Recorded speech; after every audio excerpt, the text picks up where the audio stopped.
Alors, salut chers amis téléspectateurs de la TSL, la télévision sénégalaise en ligne. Alors, c'est toujours un plaisir d'être là pour votre émission l'entrepreneuriat au Sénégal et au 21e siècle. Tey ñu am mbégte ak contenté di dalal ki nga xam ni moom la ñuy woowee Moustapha Sy, the best speaker of Africa en 2017, voilà, best world 2018-2019, PDG de Taflow. Tey moom la ñuy dalal fi nga xamante ni mooy télévision sénégalaise en ligne ñu ànd ceeg moom mu ngi nii xanaa dañ koy bàyyi kàddu gi mu daal di présenté wu ñu mën a jàll dans le vif du sujet. Bon. Merci beaucoup mon ami, mon très cher homonyme. Alors di wax ne salaamaaleykum wa rahmatullah. Waaleykum salaam. Di nuyu Sénégal yëpp di leen wax ne di baalu ak ñëpp ci weeru koor bu sell bi ñu nekk. tey baal ak ñëpp it ci li nga xamante ne mooy weer bi ñu nekk. naka noonu it di masaw ku ci ne ci jàngoro bi nga xamante ne mooy mbas bi rëy mii nga xamante ne àdduna wéngal këpp yëpp la dugg. alors de ce fait ñuy masaw képp ku ci nekk. waaye di wax ne yal na yàlla saafara yal na yàlla def jàmm ak salaam ba lu ni mel doon loo xamante ne dañ koy nettali ay fan yu néew bi jaar Rasulullah sallallahu alayhi wa sallam. Alors comme vous l'avez dit, hein, le nom c'est Moustapha Sy. Voilà, donc ambassadeur de l'Union africaine ici au Sénégal, CFA, Centre international de l'éducation des filles et des femmes en Afrique. Alors, j'ai été 2 fois MZC ici au Sénégal d'abord, en 2014 et 2015, meilleur jeune communicant ici. Et en 2017, j'étais Best Speaker of Africa, meilleur jeune communicant d'Afrique, ce qui m'a donné même l'opportunité d'être ambassadeur de l'Union africaine. Et après, j'ai eu à représenter l'Afrique sur la compétition Coco Prod International. Et là, j'étais pour la première fois deuxième derrière les Américains et la deuxième fois aussi deuxième encore derrière les Américains. Machallah, je pense que c'est un parcours hors norme vraiment. Et ñi nga xam ne daan nañ dégg ki nga xam ne mooy Moustapha Sy te xamuñu ko, je pense que tey war ngeen xam exactement qui est Moustapha Sy ak lan la jot a réaliser ci carrière am. Voilà, là on va te poser une question vraiment essentielle que se pose tout le monde. Comment voyez-vous la place qu'occupe l'entrepreneuriat au Sénégal, maanaam entrepreneuriat ban place la occupé fii quoi, parce que y a pas mal de gens yoo xam ni nekkuñ ci, am na ñoo xam ñu ngi ci, mais y a pas mal de gens yoo xam ni xamuñu exactement lan mooy entrepreneuriat. Donc selon toi, selon vous par exemple, ban place la entrepreneuriat occupé fii ci Sénégal? Jërëjëf mon homonyme, day baax it balaa sax ñuy wax ne ban place la occupé ñu xamal nit ñi lan mooy entrepreneuriat. Voilà, absolument. Parce que xam na tey am na ñu bëri ñenn ñoo xamante ne dañuy wax entrepreneuriat mais xëy na xamuñu lan mooy ci dëgg-dëgg lan mooy entrepreneuriat. Bu ñuy wax entrepreneuriat boo xoolee ci baatu tubaab bi verbe bi day doon entreprendre. Entreprendre lan la ñaari verbe yoo xamante ne dugg jël lay tekki dugg jël boobu nag lan lay tekkiwaat mooy que ne bu ñuy wax entrepreneuriat du lenn lu dul benn jëmm doomu aadama bu am ay projet réaliser projet bi yooyu nag jeexintal boobu diggante moom ak diggante ba muy jokkalante moom ak projet bi ba jeexantal boobu loolu la ñuy wax mu ngi entreprendre. kon bu ñuy wax entrepreneuriat mooy koo xamante ne dafa am idée de projet nekk ci li nga xamante ne mooy pratique gu projet bi nekk nag ci diggante suivi ak évaluation projet boobu mooy di càmbar projet bi di xool lan la koy jural lan mooy ñeexantal bi. ñëwaat tuuti ci par rapport ak question bi mooy que ne tey boo dee seet defe naa bu ñu bëggoon xam ban dayoo la am ban place la am tey jii Sénégal foo génn rek amul kër booy dem boo dee seet bu ñu dee fukk juróom-ñeent kër yëpp boo ci duggee am na kenn koo xamante ne maa ñaar maa ñett ñoo xamante ne ñu ngi seen domaine spécifique mooy ñu ngi entreprendre. te li ci gën a lii mooy boo dee seet tey néew na ci say xarit yooyu am si say contact ñëpp mu mënta doon bu ñu dee téeméer boo dee seet juróom-ñett fukk ak juróom yëpp dañuy doon ñoo xamante ne soit ñu ngi yëngatu si ay jaay ñu ngi yëngatu ci leneen kon ñoom ñu ngi entreprendre. kon parler de la position qu'occupe l'entrepreneuriat ici au Sénégal, on allait tout simplement dire que c'est une position salutaire, c'est une position sollicitée, mais c'est une position boo xamante ne tey def na benn impact bu positif par rapport à la population sénégalaise. Vraiment c'est vraiment bien comme explication, parce que ñu bari jot nañ fay jaar jox ma définition, mais yaakaar naa ni bi nga ma jox ni c'est vraiment complet, parce que y a pas mal de gens yoo xam ñu ngi yëngatu ci domaine yu nekk, muy ñuy jaay ci place yi. kenn képp ku nga xamante ni tey yaa ngi monter sa propre entreprise, monter sa propre voilà affaire, yaa ngi def entrepreneuriat. Je pense que noonu mën na ko gars yi mën nañu ko daal di xamee noonu daal. Voilà, donc maanaam ñu ñëw ci wàllum prise de décision par exemple, parce que loolu dafa nekk problème ñu bari. muy entrepreneur muy ku dul entrepreneur, maanaam le fait de prendre une décision, vu que vous êtes coach là-dessus. Donc pouvez-vous nous parler un peu voilà de ce waaw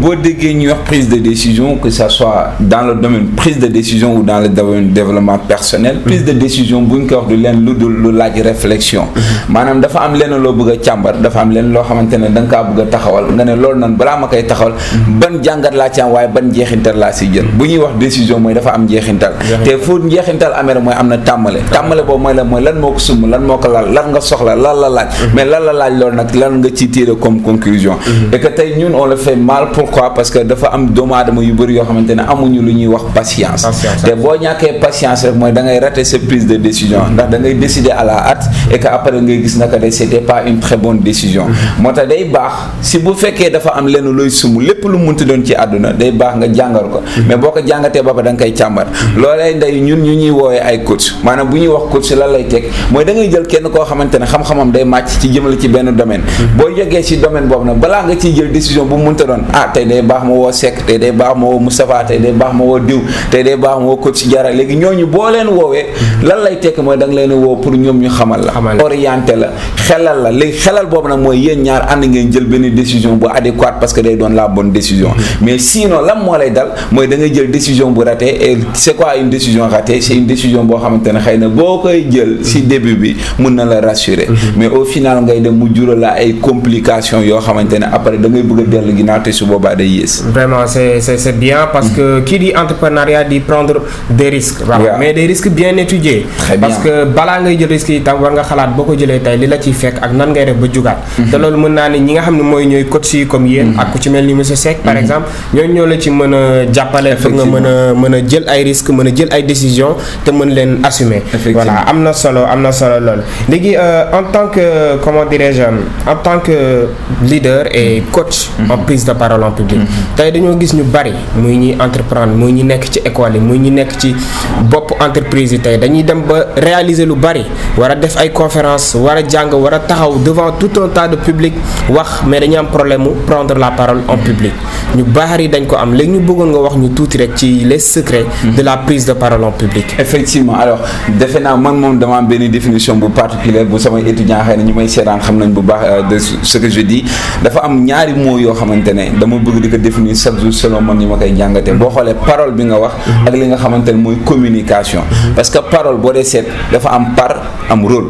c'est-à-dire lu ci nekk ci domaine da nga koy xool par rôle bi nga xamante ne moom nga si war a jouer c'est comme ça qu'on doit commencer avant même de prendre la décision parce que am na olof lu muy wax ne wax dafa jooy ñu ne ko looy jooy mu ne daf maa wax fu ñu ma waxee wul amaana ka ma wax sax moom waru woon wax kon loolu lan lay tekki mooy que ne ñaar yooyu il faut nga mën ko distinguer xam par ak rôle c'est-à-dire bu ci nekk rek ban rôle ngay am ban statut ngay am ban yére nga si sol bu fekkee da ngay dem di wax loolu parce que tey j'en suis sûr et certain que ne suñ doon dem débat religieux sama grand boobu laay def su may jël prise de parole ba pare donc day laaj benn comportement boo xamante ne su ma fa demee damay accessible par rapport ak domaine mais tey su ma doon dem pas jàkka ja fële ñëw ñu def nii man ak yow bu ñu demee tam ñu yaakaar ni ñun dañ leen doon jéem a jaay affaire wala leneen alors que c'était pas très sincèrement l'endroit idéal bi nga xamante ne moom la ñu waroon def maintenant ñëw si moo communiquer boo xoolee communiquer c'est juste y a commun ak unique qu'est-ce qui est commun mooy peut-être la langue bi ñu am ñun ñëpp ñu koy déggante parce que tey amaana su ma dul woon wax olof wala su ma dul woon wax nasaraan baat bi ngay dégg communication du jàll kon pour une très bonne communication day baax nga jël ci kàllaama bi nga xamante ne boo koy tokkatal nit ñi ci seen nopp dañ leen mën a jàpp dañ leen mën a dégg maintenant qu'est-ce qui est unique mooy le niveau unicité boobu mooy yow ni ngay waxee ak man ni may waxee bokkul ni Seck di waxee ni keneen di waxee bokkul lan lay tekk mooy ku ci nekk da am yàlla nu mu la mayee nga am sa martaba fu mu yem sa wilaay fii la yem sa xam-xam fii la yem say gis-gis fii la say fem sax sa charisme fii la yem c'est-à-dire l'ensemble de ces ingrédients nag yooyu noonu mooy li nga xamante ne par rapport unicité bu ñu koy classé ci par rapport ak nit ki mais ce qui est commun ce qu'on peut considérer comme une chose commune c'est la langue donc il y a communiquer voilà donc bu ñuy def nag prise de parole en public parce que tey ñu bëri dañuy bu ñu ko déggee dañuy tiit mais je vous dis que ne amul ku dul def prise de parole en public absolument mais tey dañuy toog suñu kër yi toog si boolu añ bi ñun ku ne di wax ñu toog kër ga ku nekk doon mais publiquement on parle maintenant le problème c'est quoi kañ ngay remarquer yaa ngi def prise de parole mooy dafa am benn mot bu am solo bu ñu tuddee cible mooy bu cible bi changé rek ngay gis ni doomu aadama bi sax ci réflexion ci gis-gis ci léppam day changé pourquoi peut-être moom il ou elle va se sentir étranger ou étrangère ci endroit bi mu nekk maintenant yooyu yëpp soit dafay am ay jumtukaay ay waajalin ay doxalin yoo xamante ne xëy na boo ko matalee boo ko defee ba mën di nga mën a def cette prise de parole en public maintenant pour def prise de parole nag en public dafay jaadu dafay baax mooy li ma wax sànq nga xam ñan ñooy sa cible nga xam fan nga koy defe jee ak am solo xam ban endroit nga koy defe jee parce que tey su ma doon ñëw si secteur entrepreneurial c'est différent ak bu may dem ci benn secteur scientifique boo xamante ne leneen lay wax mais su boobaa imaginel ma ñëw ci wàllu ñiy def entrepreneuriat wala leen waxal wàllu entrepreneuriat di leen wax beneen domaine boo xamante ne du seen domaine mooy déjà raté naa loolu li koy waral mooy càmbaruma kan mooy sama cible ñan laa war a waxal et c'est de même aussi ak li ñuy wax tonalité gis nga dinaa la xamal leen tey boo doon waxal ay xale yu ndaw ak booy wax ak mag ñi ak booy wax ak sa morom c'est différent xam nga ante man ak yow mun naa ne jaajëf fils naka waar mu ngi cool da nga koy get non loolu da nga koy déglu forcément mais imagine si c'était un vieux wala une dame mooy wax moom naa ko jaajëf naka waar mu ngi cool sur le sang premier jugement bu muy am si moom mooy damaa yaradiku voilà c'est ça c'est de même quand tu parles à un enfant que tu devrais dire bonjour les enfants comment vous allez non mais attendez regarde on dit bonjour les enfants mais si quelqu'un devrait saluer les enfants tu dis bonjour les enfants mais bu fekkee sama genre yi nga xamante ne bi ñuy xale loo wax seen fit bi ne rëf saa waay tem fa ma toog nga defar fa dara donc vous voyez donc dafay baax nga xam kan mooy sa cible pour mën a assurer bonne tonalité nga et maintenant il y a une chose qui est vraiment intéressante mooy posture voilà gis nga dinaa la wax leen de am na ñu bëri ñoo xamante ne peut-être bu ñuy def prise de parole en public le mieux c'est que ñu toog bu ñu jógee rek raté lu bëri parce que da ngay gis ñu jóg wengalu seen yaram bi ñii demoo de non en fait day dem ba parfois voilà croiser les bras parfois il y a certaines jeunes filles yoo xamante ne dama doon wax samay étudiants bàyyi leen di leetu mees mënuñu woon comprendre de quoi je disais parce que dama doon xam ne booy bëri pour ñoom tig la mooy dañuy wax jàpp mees bi di def au final au lieu que nga gis nit bi discours bi muy def mais yow tu t'es connecté ici bu dee genre sec yi nga xamante ne booy bi dafa mool xam nga la ñuy xool xoolatuñu li booy bi di wax mais ñoom c'est-à-dire booy bi le fait que mu leen di sàmmi ñoom voilà léegi message bi du jàll daal jàll effectivement message bi dootul jàll donc yooyu dafay baax it nga mun ko xam cela ne veut pas dire que ne bu leen def mees def leen ba mu nice mais c'est-à-dire li ngeen di def da ngeen war a moom seen yaram la mooy moom seen mooy savoir se contrôler merci se contrôler savoir se contrôler savoir diverser yoo xamante ne des messages yoo xamante ne tey amul lenn lu si doon gàkk mbaa gàllankoor ci si sa yaram dafay jaar dafay baax trop mu am solo et pour terminer il y a une chose boo xamante ne moo ëpp solo lépp te mooy jiitu boo seetee mooy li ñuy wax entrer en matière dugg si gis nga boo ko ratee saa waay voilà je pense que tu rates tout ton discours non boo ko ratee su la neexee su dee da ngaa raté dinañ xam li nga leen wax ou pas mais prends tes dëbës tes bagages et tout ça non tu fous le camp voilà je pense que c'est ça et parfois aussi da nga gis entrer en matière boobu y a des gens ils parlent même pas de quelque chose qui est important mais éloquence bi ñu am parfois tamit mën na leen jàppale nga yaakaar ni éloquence tamit amul jouewul part bu rëy ci wàllum prise de parole en public xam nga dama mos a dem grand théâtre avec un très grand débat où regrouper l'ensemble des ministres ici au Sénégal par le biais de l'Union africaine alors il y en avait pas mal de panélistes je pense bien su ma jumul on était au nombre de 13 man donc maa si nekkoon xale jeune buy def panel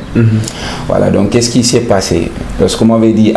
monsieur si quelle position aimerais-tu avoir je les ai dit que ne bu mu munti doon que ça soit mu njëkk mu dégg mu mujj l'essentiel bu mu munti doon et que ils ont dit que ne comme xale la bàyyi ñu bàyyi ko mu mujj mais mu mujj boobu dama def benn constat def benn remarque ku si ñëw di def rek di nga wax li nga wax dina neex nit ñi mais da ngay sentir benn moment salle bi dafa xawoon mel ni lu l'état nit ñi dañoo muu voilà qu'est-ce que j'ai commencé de faire ndax am naa caay hip hop tuuti quoi caay rap voilà tu vois donc qu'est-ce que j'ai commencé de faire j'ai dit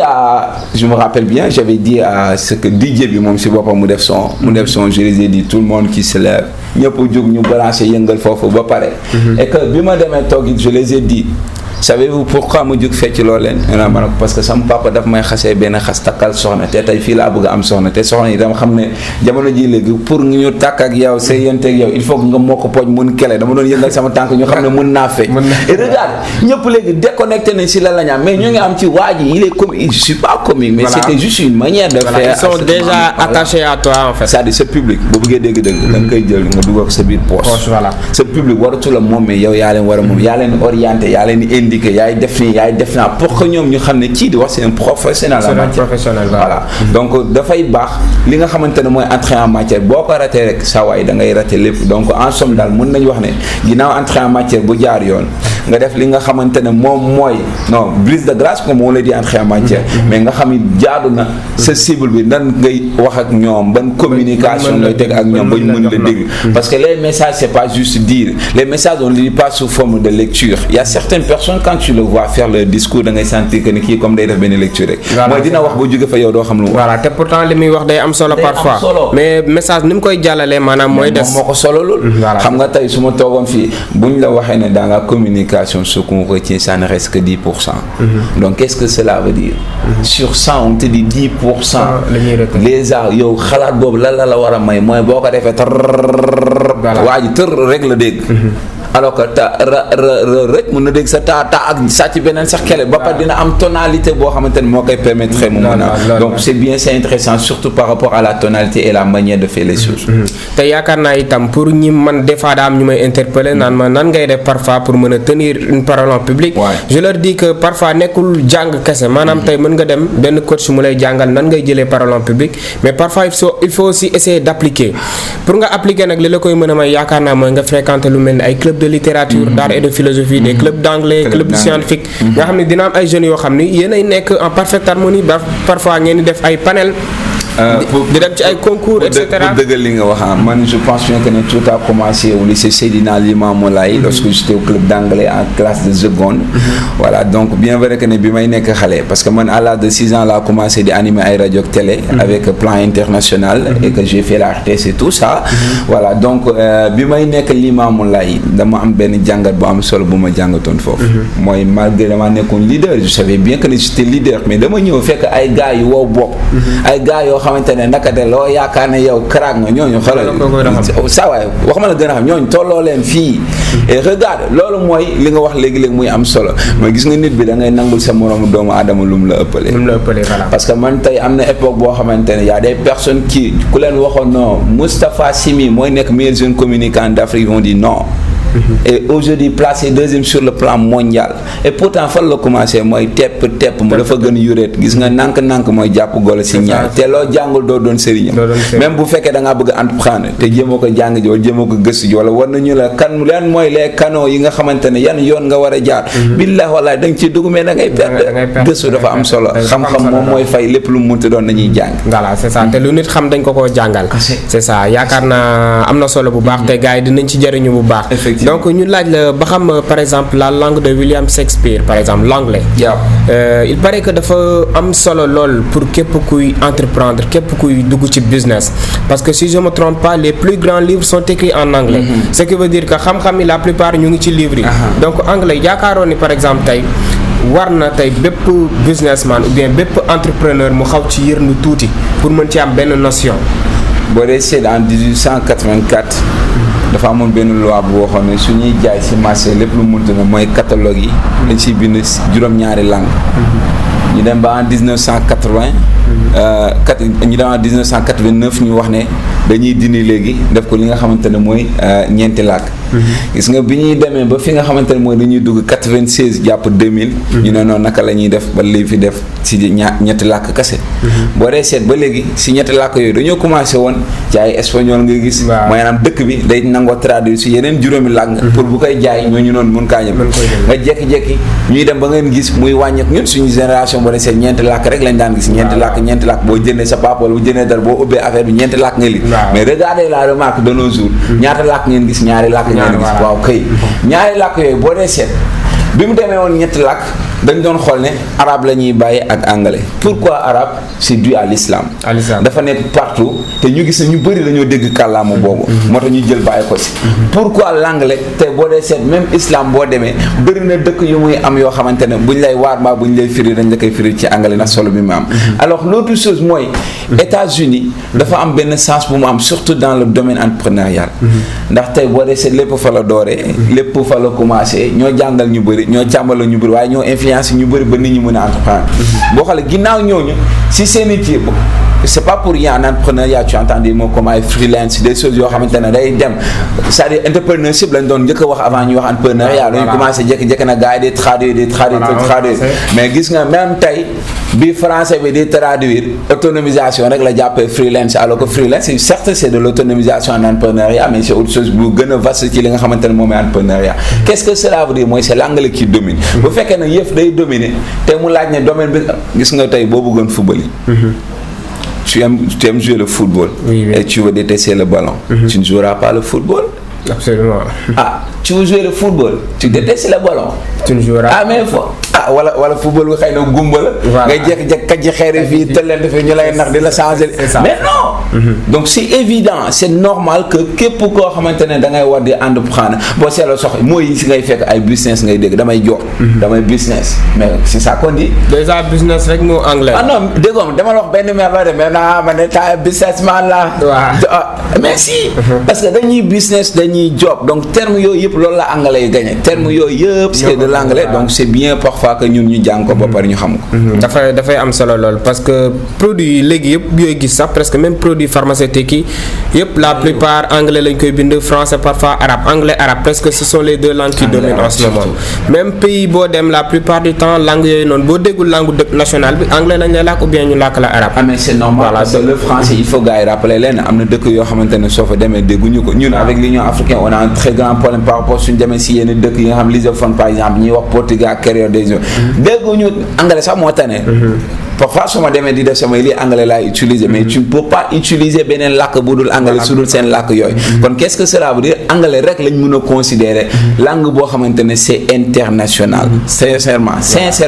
ça loolu la anglais langue bu international xam naa foofu lañ koy yamale ci question bi te yaakaar naa ñu bari dinañ ci jàng kon yow mi xale bi di ma suivre nekk à l'école gënal góorgóorlu ci langue bi ñu yooyu anglais man mi ku mel ni man peut-être ils ont un peu raté mais ñu ngi gëstu ba léegi mais ñu ngi koy réccu parfois donc ñu gën a góorgóorlu rek lu ci mel ci langue anglais muy beneen langue bu mu mënti doon parce que da lay jàppale à l'avenir voilà donc étant coach de développement personnel comment doit être la conduite et l'esprit d'un bon leader bu baax naka la war a mën a comporter wu ak ban mentalité la war a am. Merci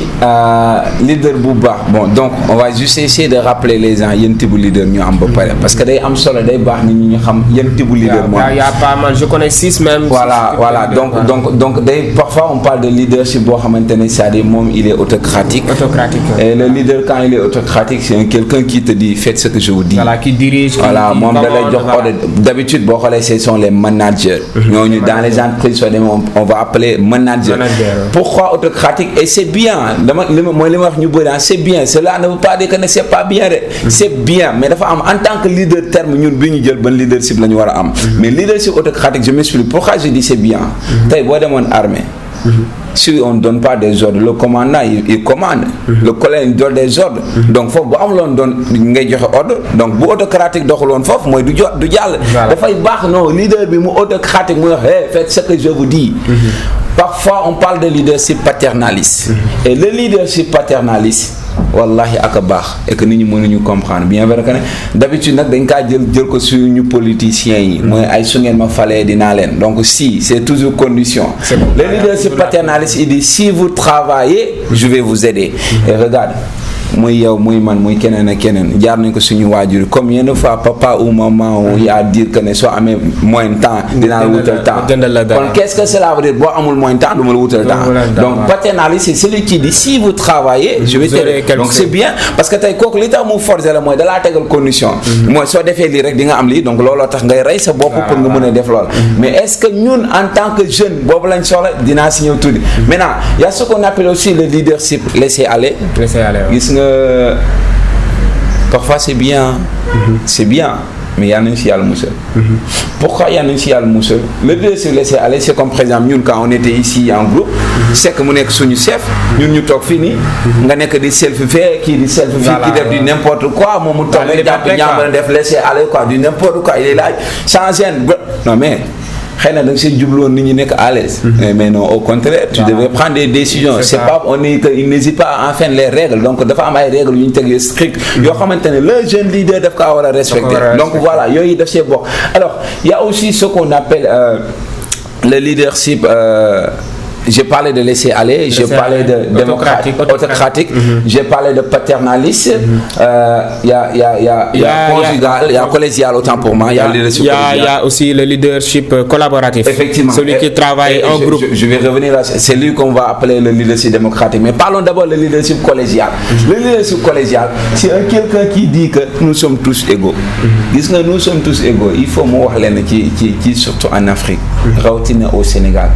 parfois contexte bu baax la de mooy ñoo ñëw na affaire ñun ñëpp a yem mais dama yaakaar ne ñun ñëpp bu ñu yemoon duñ la jiital man de du ma topp si ginnaaw koo xamante ne ñoo xalaatuma ko nous sommes tous égaux déedéet pourquoi collégial pour xëy na nit ñi contexte mooy ak fii daal ñun leadership amul loolu parce que quand on parle de leadership mooy quelqu'un qui sait diriger lead mooy diriger c'est-à-dire diriger nag différent ak boss bi ni muy diriger différent ak manager ni muy diriger yow ak charisme nga koy def lépp ak respect nga koy def ak comme tu l'as dit vivre d'ensemble nga koy def et tout ça maintenant pour revenir nag sur le leadership bi nga xamante ne saa waay mooy cappaanda mooy daj dëkk ku ko raté da ngay raté lu bëri c'est le leadership démocratique. Vous savez, c'est celui qui dit travaillons ensemble. D'où l'importance parfois, pas mal de leaders, sentir que c'est comme si nous, quand tu parles, comment vous allez me dire, nous allons très bien. C'est-à-dire, pour ne pas mettre mal à l'aise aux autres, pour ne pas dire que d'habitude on utilise le nous. Pourquoi il dit travaillons ensemble? Je suis sûr et certain que dans TSL, que tout le monde suit. TSL bi ñëpp bàyyi xel TSL bi nga xamante ne boo duggee ci internet da nga gis ñaata like ñaata view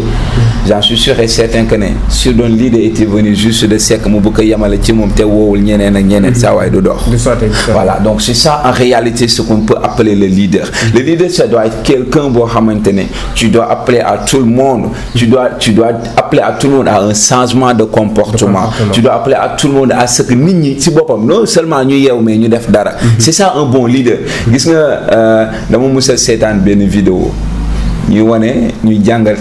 ay troupeau ay xaj yoo xamante ne dañoo ànd nga gis xaj yi bi ñu àndee dafa am benn xaj bu jiitu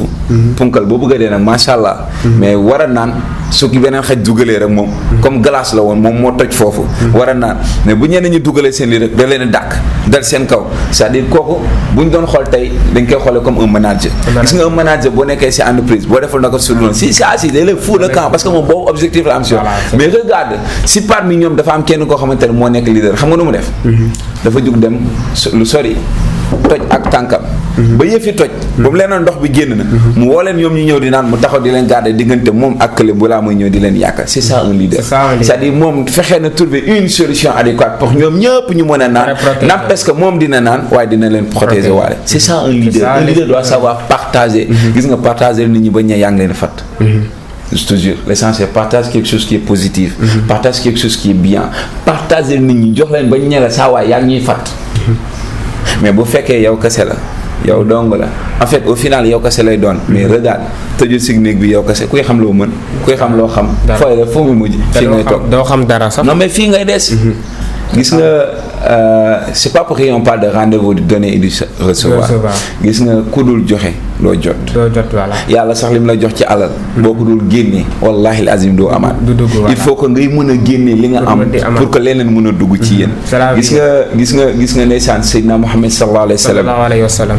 dafa nekkoon koo xamante ne bu daan joxe xam-xam di joxe xam-xam di xamal nit ñi ba benn jour benn saxaabatul Usmaan ibn Affan mu ne ko waaw yaa Rasulullah yow la moo tax doo tàyyi ci li nga xamante ne moom ngay joxe ci xam-xam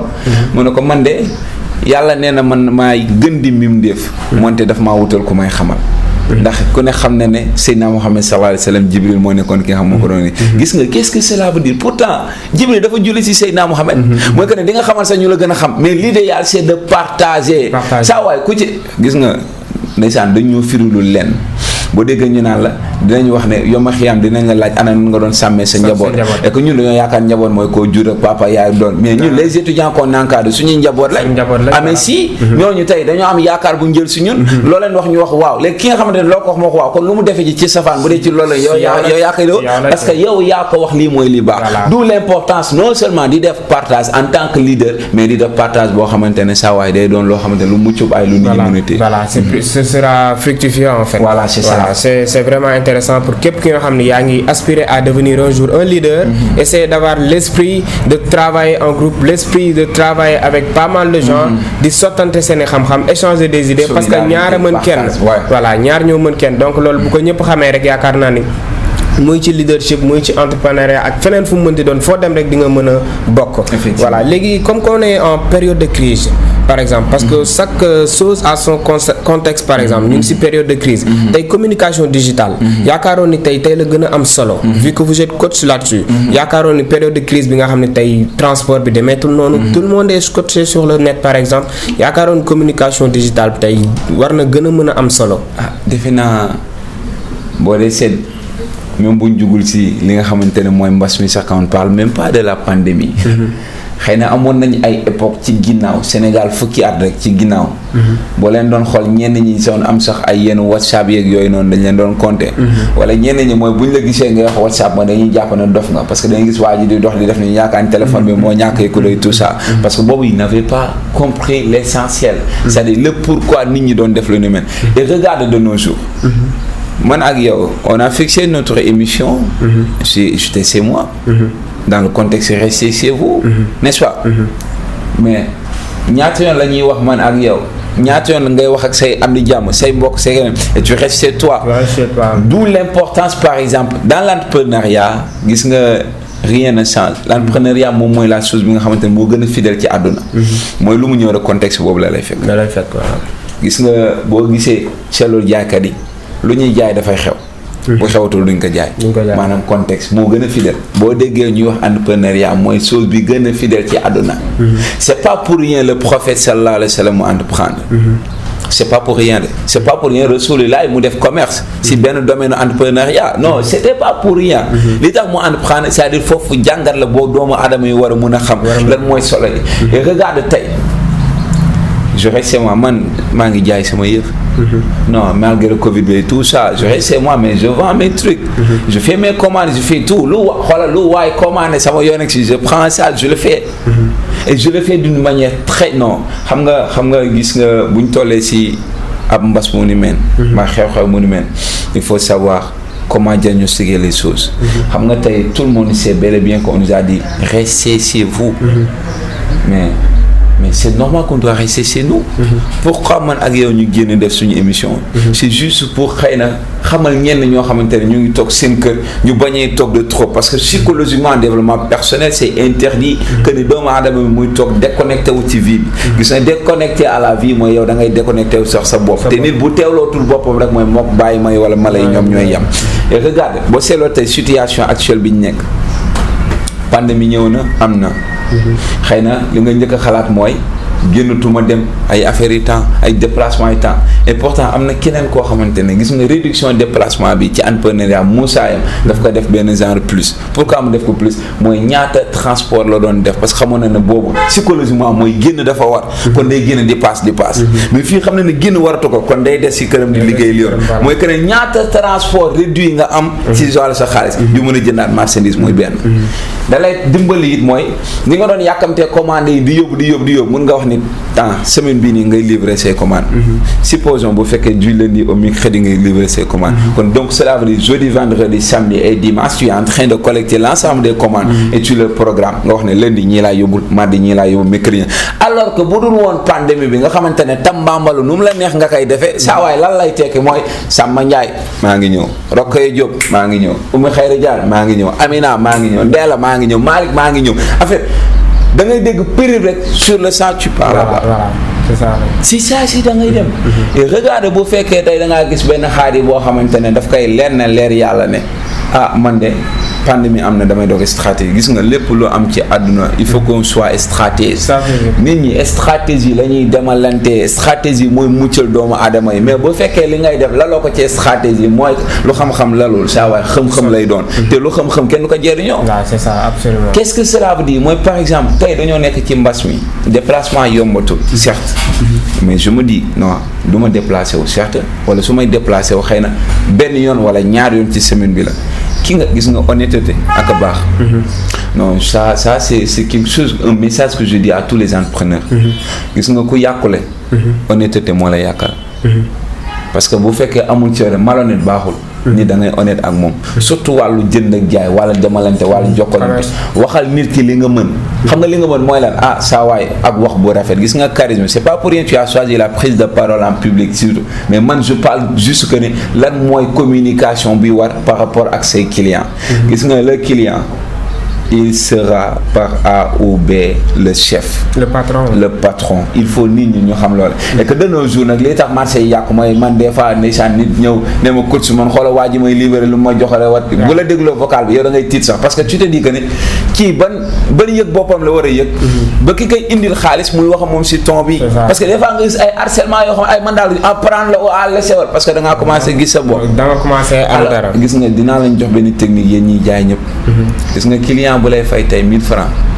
jamale ko ak client bu lay fay 15000 je m'explique client bi lay fay 15000 mën na doon passager mën na doon ku ñëwoon a jënd wala jëndaat jeex na mu doon 30000 waaye xoolal 30000 jëndaat la def mais bu fekkee ki lay fay 1000 francs chaque jour lay jënd à la fin du mois ñaata la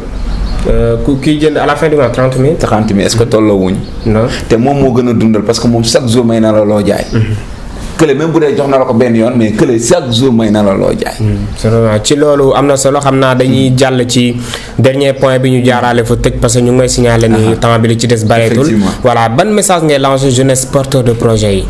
ban message nga leen di lancer ak képp koo xam ne tey yaa ngi dugg ci milieu entrepreneuriat moo xam nga nekk bitig mbagg yor sa business bu ndaw ban message nga leen di jox bu leen di mën a gën leen réconforter gën leen jox courage par exemple. D'abord il faut juste dire que ne comme ñun Afrique ni ñu tàmm di ko wax c'est l'homme qui a peur sinon y a rien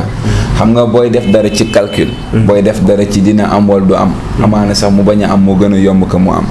gis nga quand on dit prendre des risques mooy bu ñu amee stratégie il faut qu'on soit stratège lan lay tekki mooy am nga projet de c'est-à-dire parfois idée de projet la ñuy am mais tout commence par une idée de projet lii laa bëgg a def si loolu la yëf yi commencé mais sinon doo kañ nga xet parce que waxagoo ne lii laa bëgg a def et li nga bëgg a def nag wax naa la sànq bu fekkee da ngaa bëgg a fubal te mënoo dem ci fubalukaay ba saa waay kon loolu da ngay nax sa bopp rek te li gën a bon mooy toog di nax sa bopp yéen ñi am projet je le dis encore une fois n'hésitez pas xool leen domaine bu mu mënta noonu ngeen xool spécialiste bi nga xamante ne tey domaine boobu xam-xamam màcc na et regarde jaratul ngeen di sori de parce que tey même bu dee wàllu jënd ak jaay yaa xam ginaar ngay dugal yaa xam ay yére ngay jaay yaa xam ay dàll ngay jaay dari nag dañoo soxorante fekk xamuñu mais gis nga tey non gisal benn Seck benn Moustapha boo xamante ne domaine boobu lay yëngu non mu expliquer la nan la yëfi di demee du yow même yow mi ñuy laaj wallahi yow mi ñuy laaj du yàq dara ci yow que nga expliquer nit ki ne ko nii ngay def na la jara sax nga booleel ko ki kay jaay parce que wax naa leen àla kulli haal li nga war a jaay ngay jaay et regarde tey man ñaata nit ñooy ñëw di ma wax ne boole maa ki lay jaay et parfois dafa dem ba ñoom dañuy sentir ne man maay fournisseur bi man maay jaay pourquoi parce que te su ma neexoon dama di ku nga nduru ko mais charte bien ordonnée commence par soi-même booy xamal nit ñi li ngeen di def li ngeen di def day fekk nga def ko te tey jii maa ngi sant yàlla alhamdulilah alors juste pour wax leen ne bu ñu ragal dara ñoom ñi am projet nañ ko gëm ndax lépp lu waay gëm ci kaw suuf da lay wuyu mais lépp lu gëmul du la wuyu kon donc encore une fois à tous les jeunes surtout nag góor yi quoi parce que dama gis ne tey domaine bi jigéen ñi ñoo ko gën a jël parce que tey bu ñu demee ba totaliser 69,7% cela veut dire que ne comme jigéen ñi ñoom ñoo gën a lii te bu njëkk ba jigéen ñi ñoo baax na nag trop ndax bu njëkk ba jigéen ñi noonu dañ doon xaar rek góor yàlla yi di dem di def rek ñuy consommer mais léegi am nañ jom am nañ pas-pas ba ñoom ñooy daan seen doole parce que man je connais benn étudiante bu tudd Amina Diallo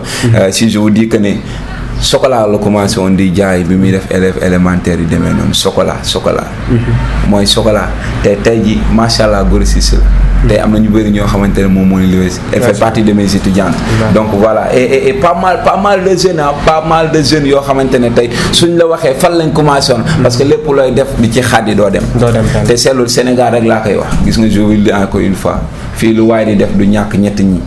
am na ko mel ni Amadou comme la lay wax saa waay góorgóorlu dina baax bul ma sa teggi sa tànk am kenn koo xamante ne dafa mel ni man xëy na moom la lay gëm la saa waay affaire yi da nga siy dem di sonn rek mooy xam ne di nga dem mais da nga am na kenn koo xamante ne moom mooy toog fi mu toog naan du dem léegi nag l'ensemble de ces trois choses da nga leen di jël ki la wax ne da ngay dem jox la consigne bu leer bul ko rusloo waxal ne non xam na si dara moo tax damay dem. ki nga xamante ne day laam-laam il faut nga leeral ko xam ne lu positif la. et l'autre chose mooy ki la wax ne du dem montre-lui que ne xëy na moom moo juum. salaamaaleykum wa rahmatulah. macha allah mbokk yi loolu lañ leen indiloon tey ci seen émission l'entrepreneuriat au Sénégal et au 21e siècle yaakaar naa ni képp kuy seetaan émission bi lay di nga ci jàngat ci lu bari muy ci domaine boo mënti nekk voilà Prophète la woon alias Mouhamadou Moustapha Diop alias Prophète. Donc voilà, on vous donne rendez-vous très prochainement sur votre toute nouvelle chaîne de télévision sénégalaise en ligne. N'oubliez surtout pas de vous abonner et de liker et si possible faites des commentaires pour qu'on puisse aller de l'avant. Merci. Merci.